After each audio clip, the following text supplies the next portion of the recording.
M news కి స్వాగతం. కపిలేశ్వరపురం మండలం కోర్మిలి గ్రామ పంచాయతీలో మహాత్మా గాంధీ జాతీయ గ్రామీణ ఉపాధి హామీ పథకం సామాజిక తనిఖీ గ్రామ సభ సర్పంచ్ ఆచంట సత్యనారాయణ అధ్యక్షతన జరిగింది.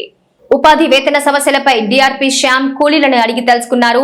ఉపాధి హామీ పని కావలసిన వారు 18 సంవత్సరాలు నిండితే జాబ్ కార్డుకి సచివాలయంలో సంప్రదించాలని సర్పంచ్ ఆచంట సత్యనారాయణ తెలిపారు. ఉపాధి హామీ పథకం 40% కాంపోనెంట్ నిధుల ద్వారా గ్రామంలో మౌలిక వసతులు కల్పించడం జరుగుతుందని సర్పంచ్ తెలిపారు. జాబ్ కార్డు కలిగిన ప్రతి ఒక్కరూ 100 రోజులు పని పూర్తి చేయాలని సర్పంచ్ సూచించారు. పాడి రైతులు ఎన్ఆర్జీఎస్ పథకం ద్వారా గోకులాలు నిర్మించుకోవాలని విజ్ఞప్తి చేశారు. గ్రామ సభలో టెక్నికల్ అసిస్టెంట్ లోవరాజు, కార్యదర్శి Kameswararao, field assistant Sunil, MPTC Venkateswararao, senior మేట్లు వింటం పల్లంరాజు, సఖిల సుబ్రహ్మణ్యం, వార్డు సభ్యులు వెలుగుబంటి యేసుదాసు, సుంకర మణిగంఠ, ఉపాధి కూలీలు, రైతులు పాల్గొన్నారు. గ్రామ సభకు ఇచ్చేసినటువంటి ఆడిట్ సిబ్బందికి, సహచర ఎంపీటీసీ గారికి, మన ఉపాధి హామీ కూలీలకి నమస్కారం చెప్తూ 23-24 సంవత్సరానికి ఇప్పుడు జరిగినటువంటి పనుల మీద తనిఖీ చేయడం జరిగింది. ఈ సంవత్సరం ఇందులో చాలా వరకు చేసినటువంటి పనులన్నిటిని పూర్తి తనిఖీ చేయడం జరిగింది.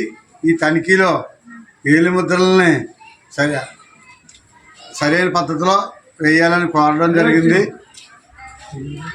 ఏంటది ఎంత మెరుగైన మెటీరియల్ని మన ఊళ్ళో 6-7 మెటీరియల్ సరిగ్గా చూసి సరైనగా వారికి సరైనటువంటి తనిఖీ చేసే విధానం, దాని మీద పని చేసే విధానాన్ని వారికి నేర్పించి ఈ మెటీరియల్కి సరైన అవగాహన కల్పించవలసిందిగా కోరుతున్నాను.